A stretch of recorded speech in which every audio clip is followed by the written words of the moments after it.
amal baru. Puji syukur kehadirat Allah Subhanahu wa taala atas karunia yang telah diberikan kita berupa nikmat sehat, nikmat iman dan juga nikmat Islam. Nikmat Islam. Selawat serta salam kita bacakan kepada Nabi kita Nabi Muhammad Shallallahu alaihi wasallam. Sebelumnya izinkan kami memperkenalkan diri terlebih dahulu. Perkenalkan saya Elisabeth Saya Islami sebagai moderator dari kelompok kami dari nomor absen 15 dan digantikan saya yaitu saya Surulan dari absen 18.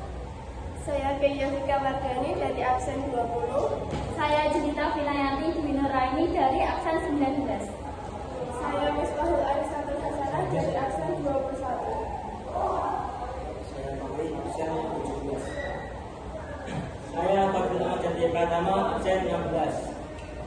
Baiklah, dilakukan dari kelompok kami akan dipresentasikan mengenai materi Quran dan juga dengan tokoh ulama Islam di Indonesia. Langsung saja ke topik yang pertama yang akan disampaikan oleh Mbak Mita. Yang pertama ada Hamzah Farsuri. Hamzah Farsuri adalah seorang ulama dan sastrawan yang berasal pada abad 14. Beliau berasal dari Bugis. Sekarang beliau hidup di daerah provinsi Sumatera Utara. Nama gelar yang tercantum di belakang nama kecil Hamzah Farsuri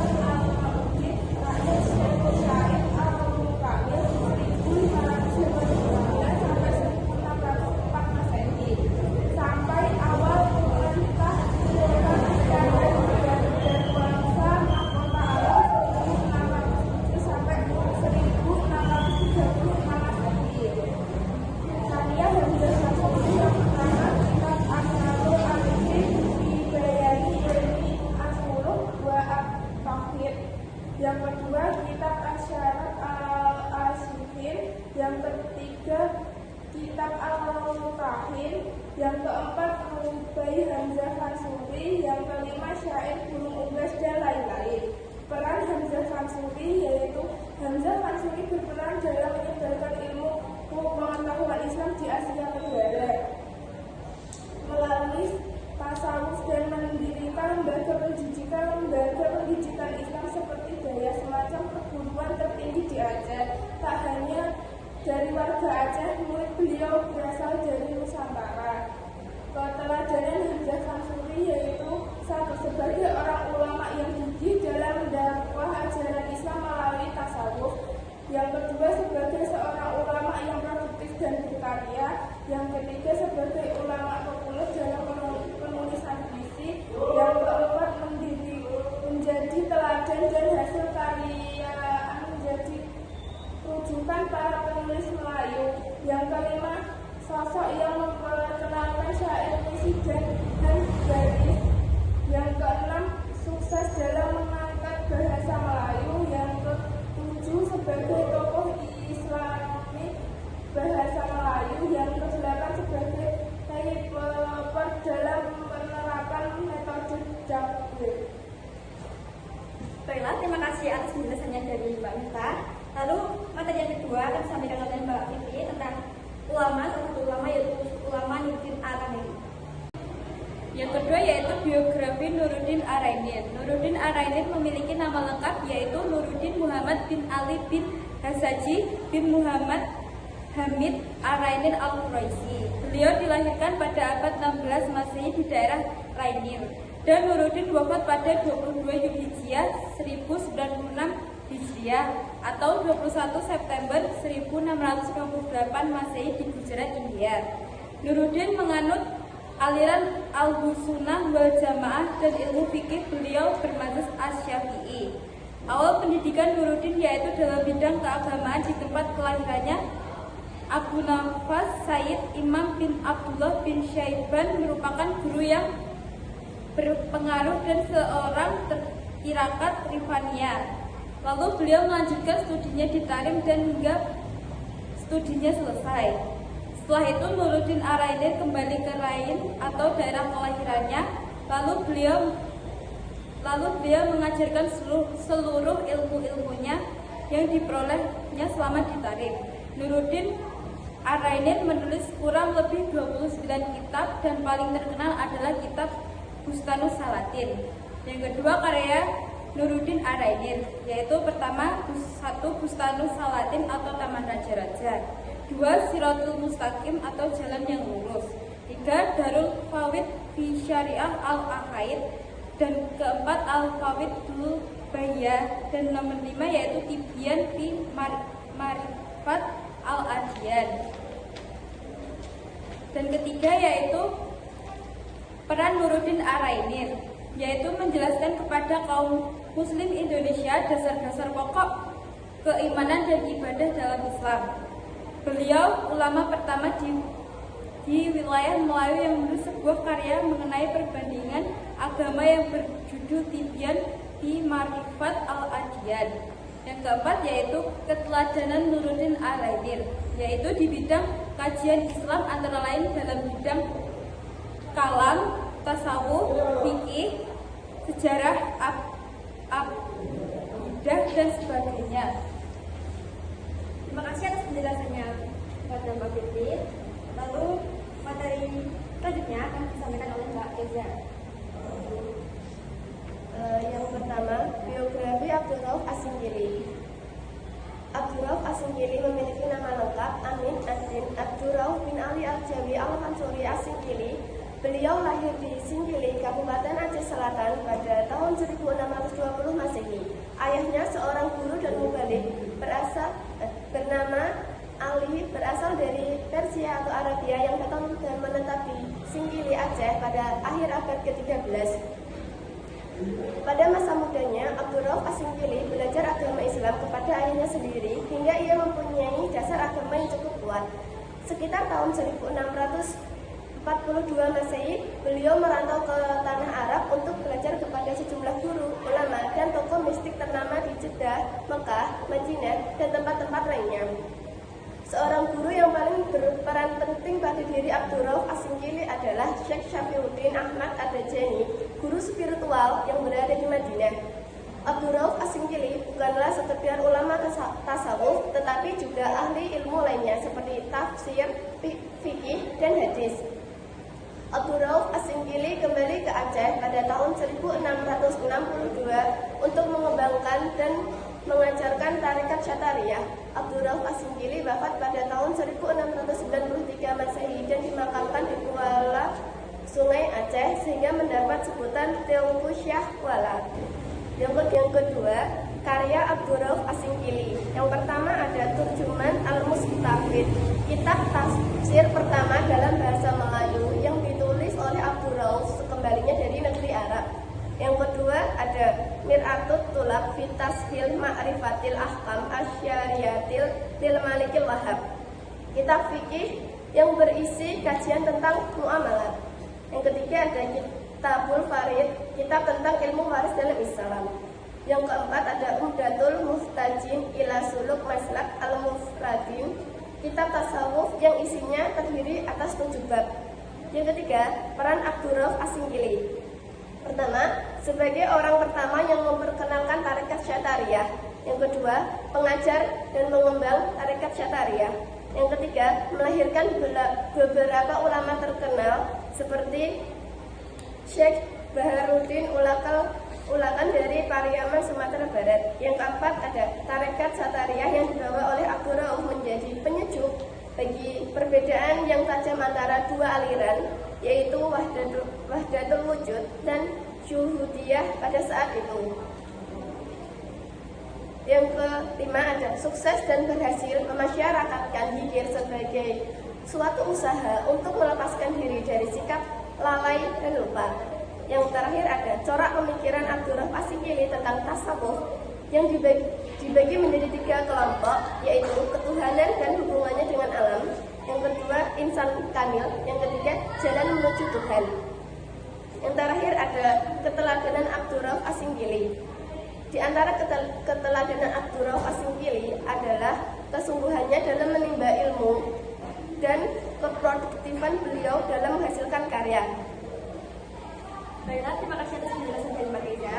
Materi selanjutnya akan disampaikan oleh Mas Fahri.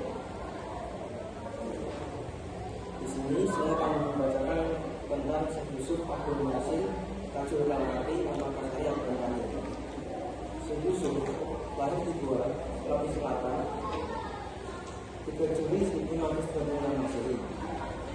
Dia merupakan anggota keluarga kerajaan Pulau Jawa, sehingga sejak kecil mendapatkan ilmu agama yang kuat. Dalam perjalanannya, dia merantau ke berbagai tempat seperti di Aceh, Yaman, Mekah, Madinah, dan Damaskus. Di Damaskus, dia mendalami ilmu tasawuf dan tarekat Kawariyah, sehingga memperoleh gelar Tajul Lawati atau mahkota Kawariyah, yang berarti gelar ini menunjukkan kebijakannya dari Rasulullah. Selanjutnya yaitu karyanya Syekh Yusuf, yang namanya yaitu Kafiyat At-Tasawuf, yaitu kitab yang berisi tentang cara bertasawuf. Kedua yaitu Al-Barakat Al-Sailaniyah, yaitu kitab yang berisi nasihat mengenai cara dan bagaimana mengikuti jalan sukses berjihad dan bersyahadat. Selanjutnya yaitu peran Syekh Yusuf, yaitu satu sebagai petualang ilmu dan berjuang. Sejarah mencatat Syekh Yusuf merupakan seorang petualang ilmu. Dalam perjalanan haji tahun 1945, Syekh Yusuf telah singgah di banyak tempat seperti di Bali, Aceh, dan Yaman. Di tempat tersebutlah beliau bertemu dengan Sultan Agung Tirtayasa, Nuruddin Ar-Ramili, Syekh Abdullah Muhammad Abdul-Ghani, dan ulama-ulama lainnya. Selain seorang petualang yang berusaha ilmu pengetahuan, Syekh Yusuf juga merupakan seorang pejuang kemerdekaan Indonesia. Ketika Sultan Agung Tirtayasa dalam Kesultanan Banten melawan Belanda, Syekh Yusuf ikut membantu bersama dengan Pandan Purbaya dari Kesultanan Mataram. Sayangnya dalam pertempuran itu Kesultanan Banten mengalami kekalahan hingga menyebabkan Syekh Yusuf ditangkap dan diasingkan hingga ke Afrika Selatan. Dan yang kedua yaitu sebagai pejuang Islam di Afrika Selatan. Karena di Afrika Selatan hingga pada saat pengasingan tahun 1923 dalam masa pengasingan Belanda. Beliau diasingkan karena membantu Sultan Agung Tirtayasa dalam menentang Belanda. Awalnya beliau diasingkan di penjara di Batavia. Namun karena pengaruh Syekh Yusuf yang semakin menguat, dia dipindahkan ke Sri Lanka. Di Sri Lanka, makanya semakin memudar karismanya, Syekh Yusuf justru semakin menguat. Banyak penduduk Sri Lanka yang masuk Islam karena pendekatan beliau yang humanis. Karena Belanda khawatir dengan Syekh Yusuf yang pengaruhnya semakin menguat, akhirnya tahun 1923 Syekh Yusuf diasingkan ke tempat yang lebih jauh lagi, yaitu di Afrika Selatan, tepatnya di Cape Town. Di Cape Town, meskipun dalam masa pengasingan yang ketat, Syekh Yusuf tetap memberi dakwah dan menyebarkan agama Islam, dan bahkan mendirikan komunitas Muslim di sana. Hingga saat ini, makamnya masih menjadi tempat ziarah di Afrika Selatan hingga hari ini. Dan yang terakhir yaitu keteladanan Syekh Yusuf. Syekh Yusuf merupakan seorang sufi, intelektual, dan pahlawan nasional Indonesia. Meskipun dalam masa pengasingan, beliau tetap berdakwah dan menyebarkan agama Islam, ajaran-ajaran Islam. Dan meskipun beliau memiliki ilmu yang tinggi, beliau tetap rendah hati dan tidak sombong. Beliau tidak pernah menyerah dalam menuntut ilmu dan tidak pernah lelah dalam menyebarkan ajaran-ajaran Islam. Cukup sekian dari saya. Terima kasih kepada Pak Fahri atas penjelasannya.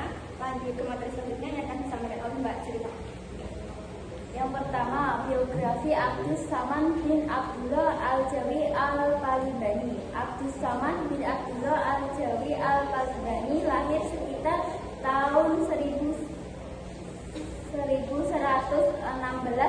atau 1704.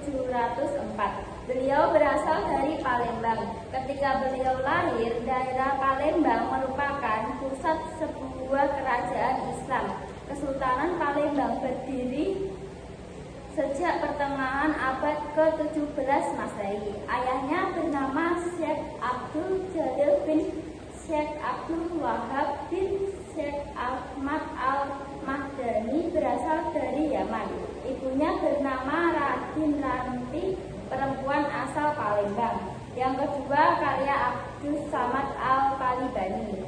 Yang kesatu, Nasibah Al-Muslimin wal Tazirah Al-Mu'minin fi Fadail Ajiyat fi Sabillah wa Karamah Al-Mujahidin, kitab yang membahas tentang nasihat dan peringatan untuk umat Islam terkait keutamaan jihad di jalan Allah. Yang kedua, karya Abdus Samad Al-Talibani. Yang kesatu, Nasibah Al-Muslimin wa Tazkirah Al-Mu'minin fi Fadil Ajihad fi Sabillah wa Karamah Al-Mujahidin, kitab yang membahas tentang nasihat dan peringatan untuk umat Islam terkait keutamaan jihad di jalan Allah. Yang kedua, Sahrubab Ilya Ulum Abdi. Yang ketiga, Syiah Bidiyah Al-Hidayah. Yang keempat, Yurad Al-Murid fi Bayan Kalimah At-Tauhid, kitab yang membahas tentang makna kalimat tauhid.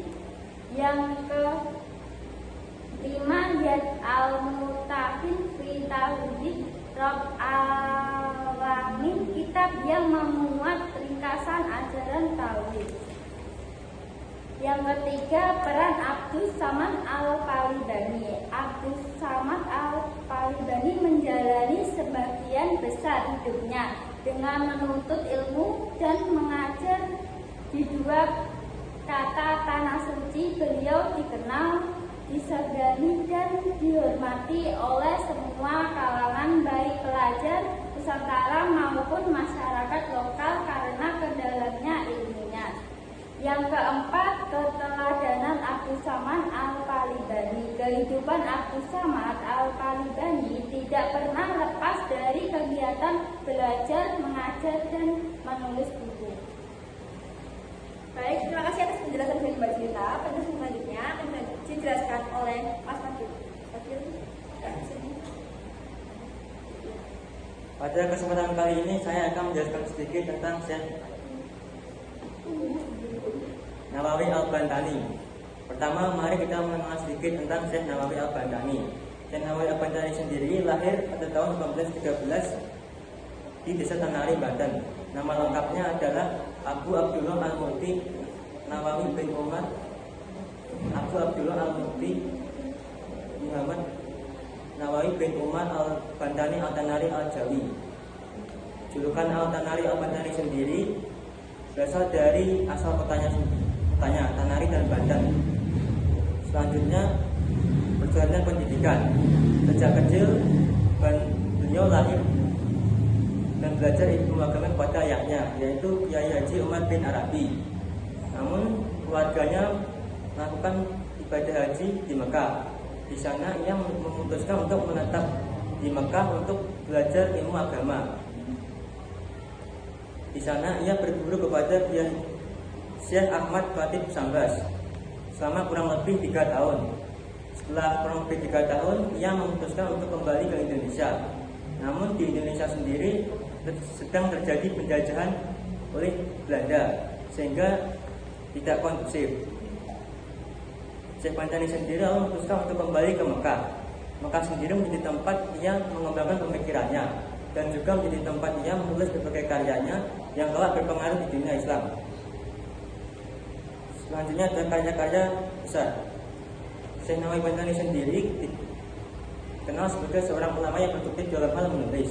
Beliau telah menuliskan lebih dari 100 kitab di berbagai bidang. Sebagai contohnya adalah di bidang fikih ada kitab Nihayatus Zain yang sering menjadi rujukan dalam hukum Islam.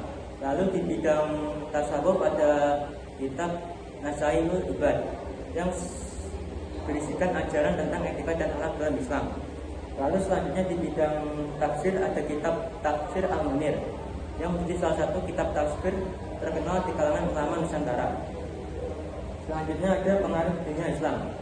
Syekh Nawawi Al-Bantani sendiri diakui sebagai seorang ulama besar dan dihormati di Makkah. Beliau menjadi guru dari banyak pesantren dan lembaga-lembaga Islam di Indonesia. Lalu yang terakhir adalah keteladanan Syekh Nawawi. Keteladanan Syekh Nawawi yang dapat kita teladani salah satunya adalah ada banyak. Ada semangat dan giat dalam menuntut ilmu, lalu ada mengamalkan dan menuliskannya dengan menulis, lalu ada tekun dalam menuntut ilmu. Lalu sebagai penutup dari saya, Syekh Nawawi dikenal sebagai seorang ulama dari Indonesia yang berkontribusi luar biasa dalam Islam. Karya-karyanya hingga kini masih menjadi rujukan di lembaga pendidikan Islam atau pesantren di Indonesia. Yang dapat kita teladani dari Syekh Nawawi sendiri adalah semangat dan ketekunan beliau dalam menuntut ilmu dan kerja keras beliau. Kita sebagai generasi muda sudah sepatutnya meneladani sikap-sikap beliau. Sekian dari saya, terima kasih. Terima kasih atas penjelasan dari Mas Fadil. Penjelasan yang terakhir adalah penjelasan dari saya sendiri, yaitu salah satu ulama, Muhammad Sholeh bin Umar Al-Samarani. Muhammad Sholeh bin Umar Al-Samarani adalah salah satu ulama yang terkenal di Semarang, dikenal dengan sebutan Mbah Sholeh Darat. Dan ada beberapa pendapat mengenai tempat kelahiran dari Mbah Sholeh Darat ini, loh teman-teman.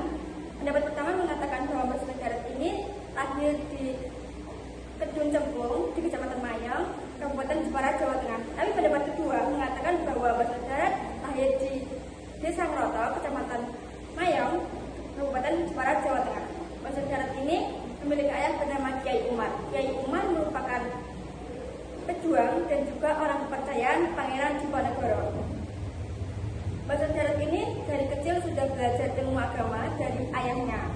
Lalu setelah beranjak dewasa, Mbah Sholeh Darat merantau dan mencari atau belajar kepada ulama dari luar negeri maupun dalam negeri. Nah, setelah beberapa tahun beliau belajar di Mekah, Mbah Sholeh Darat ditunjuk jadi pengajar di sana. Tetapi selang beberapa tahun, Mbah Sholeh Darat ini pulang ke Indonesia lalu mengajar ke salah satu pondok pesantren di Semarang.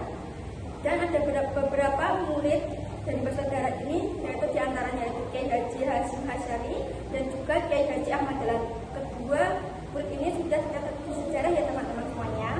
Dan beliau ini meninggal pada tanggal 18 Desember 1903. Ada beberapa karya-karya kitab yang dibuat oleh Mbah Sholeh Darat ini. Salah satunya adalah kitab Manasik Hajj. Ini berisi tentang tata cara haji. Dan yang kedua ada Al-Hakim mengenai ilmu tasawuf. Dan yang ketiga adalah Asal As-Salaf, dan itu berisi mengenai rahasia sholat.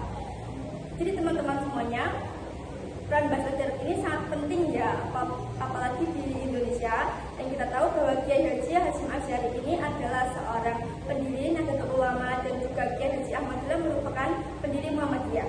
Jadi keren sekali Mbah Sholeh Darat ini bisa melahirkan generasi penerus bangsa yang sangat penting di Indonesia.